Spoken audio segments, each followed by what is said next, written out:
In today's video, we're going to be taking our gross old entryway light at the front door from looking like this to this. We're going to install this 11-inch LED color changing flush mount exterior light to the front stoop. So that said, let's get at it. Alright, so first things first, we want to make sure that our power is off. We've got the switch off. I'm going to go ahead and make sure with this voltage sensor, make sure that there's no power in these wires before we start messing, so we don't get shocked. And we have nothing, so we're good to go. So let's remove the old bulb and the old fixture.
And now we'll inspect our rat's nest.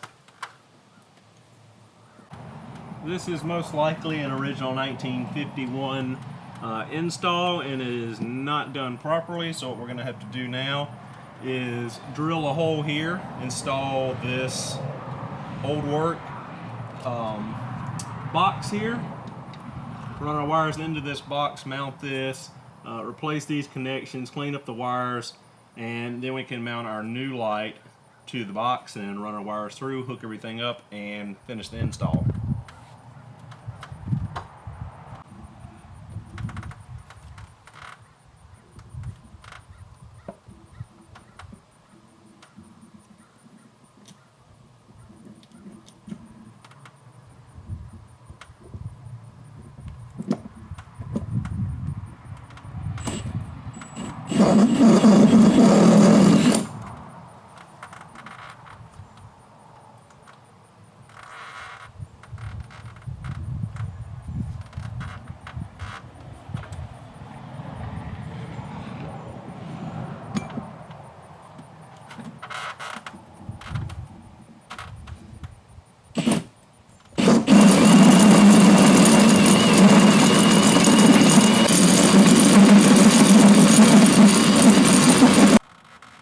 Alright, now we've got our hole cut.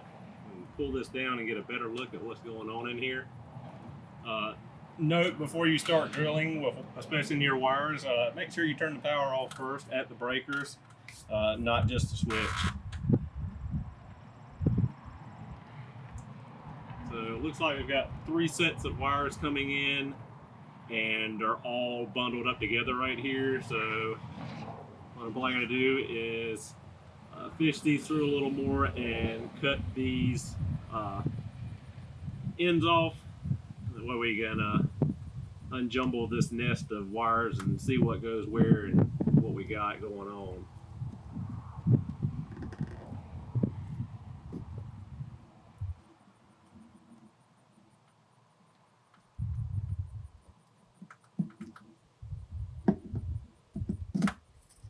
Or we can just do that.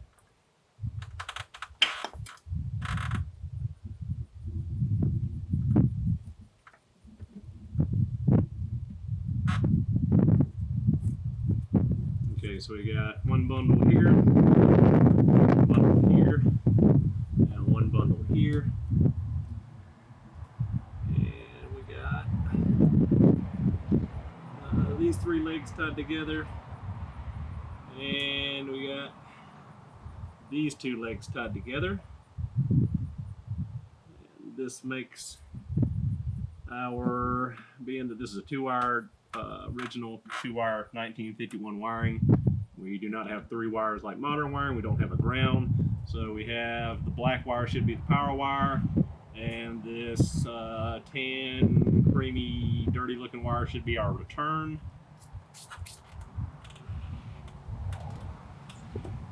So just gonna make sure we don't see any more nicks or defects in any of this wiring. And I'm not seeing anything, but we're gonna trim this back a little further anyway and replace these wire nuts because they're ancient and gross. And we need to drill a little bit more, knock this piece out here to fit our new box in there.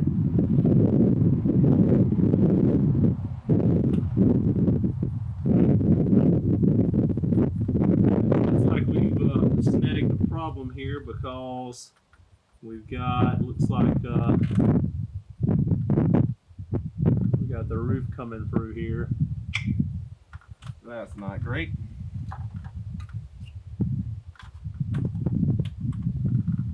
Because we got to get this box recessed in this hole a lot further up. And we've got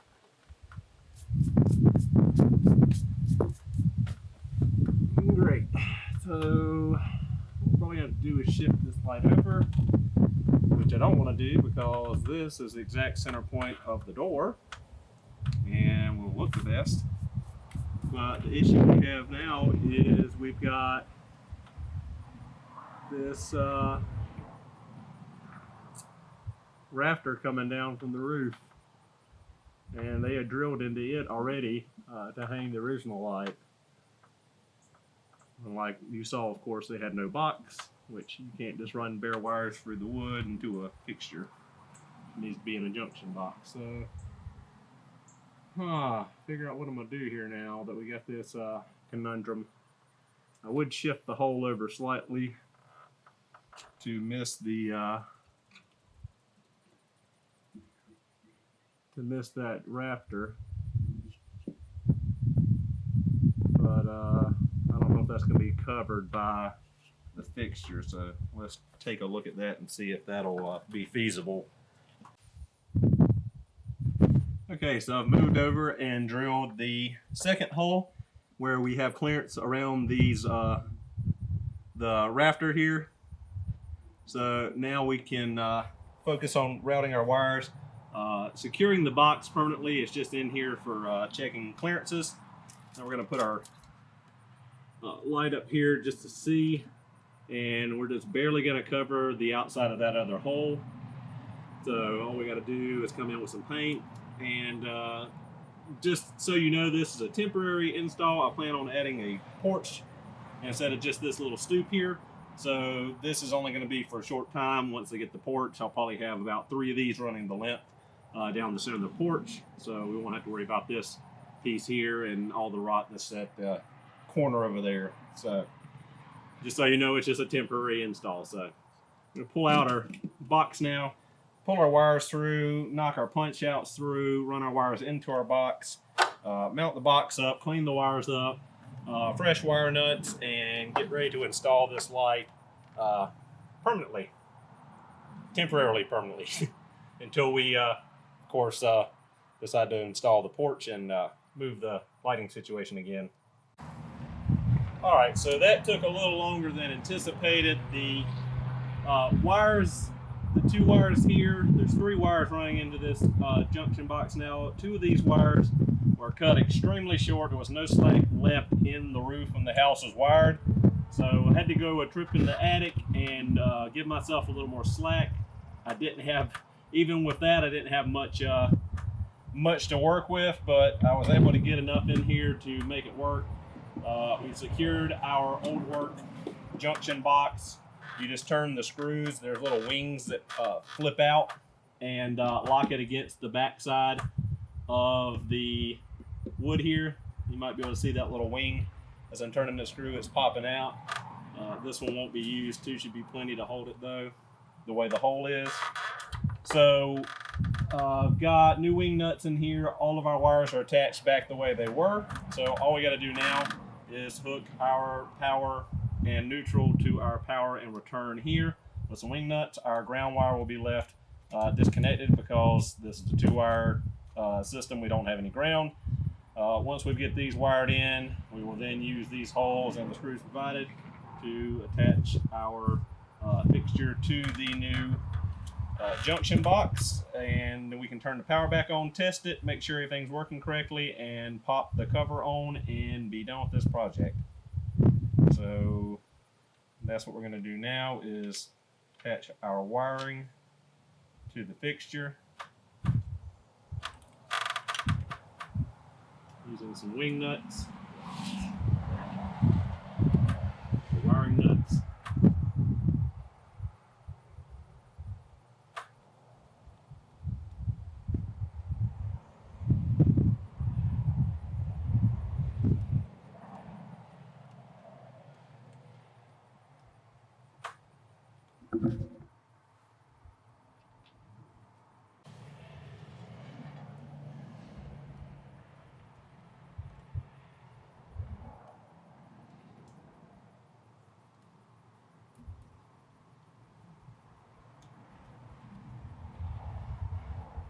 Turn them into their good and snug. Make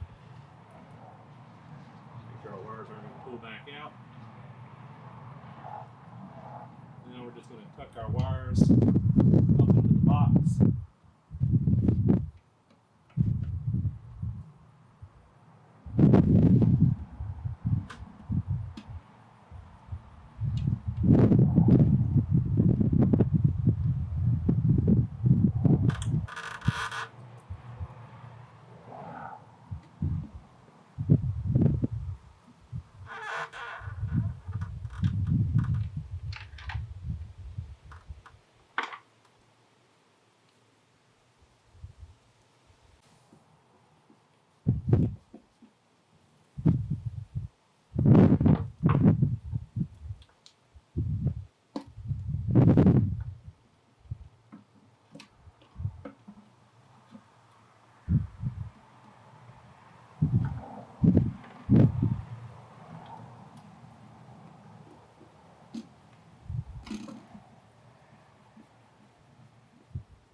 Be sure you don't pinch any of your wires between the junction box and the light fixture.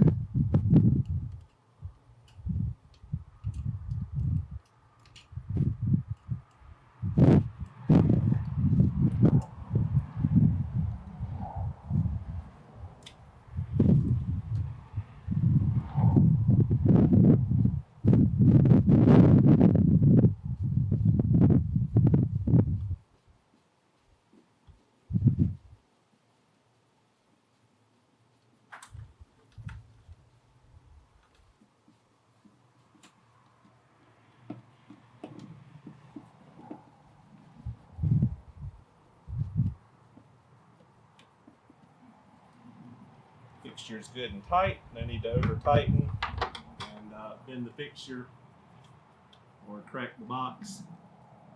So this is a selectable. We have selectable color tint. We've got 2700K, 3000K, and 4000K. I'm gonna put on 4000K for cool white. And with that, I'm gonna go turn the breaker back on, check operation of the light, and put the cover on. All right, so breaker's back on. Let's flip the switch and cross our fingers. And there we go, we got light. So off and on, we can tell our light's working as it should be. So now all we got to do to finish up this install is pop our cover on. Install the covers straightforward. We have these little pegs and a set screw that match up these pegs on the outside and twist.